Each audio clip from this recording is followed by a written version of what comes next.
আসলতে যি বিদ্যুৎ পৰিবাহী তাৰ একেবাৰে বিপদসংকুলভাৱে ইয়াত লগাই থোৱা হৈছে, কি ক'ব?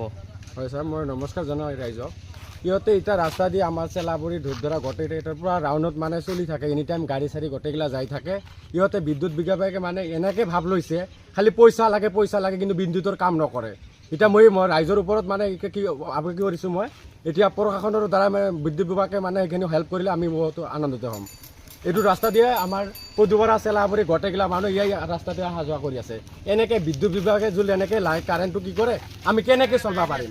খালি পইচা লাগে, আমি কিমান পইচা দিম? একেবাৰে হাত লাগি যাব, বেছি দূৰ নাই নহয়, হাত লাগি যাবতো। চাওক ছাৰ, এতিয়া মানে ইমান মানুহ এখন যাৱা কৰি থাকে, চাওক কেনেকৈ বিদ্যুৎ বিভাগে কেনেকৈ বিপদসংকুলভাৱে একেবাৰে লগাই থোৱা হৈছে। এইটো মানুহে এনেকৈ এটা মানে অলপ কি কৰিলে লাগি যাব বিদ্যুৎ বিভাগে।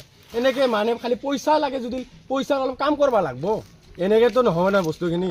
বিদ্যুৎ বিভাগে আমিতো পইচা দিমেই। জনাব বিদ্যুৎ মই বিদ্যুৎ বিভাগে এতিয়া জনাওঁ যে এইখিনি ৰাস্তাত যে বিদ্যুৎ কি কৰিছে, মই এইটো অনুৰোধ জনাওঁ তাহাঁতে মানে হেল্প কৰে।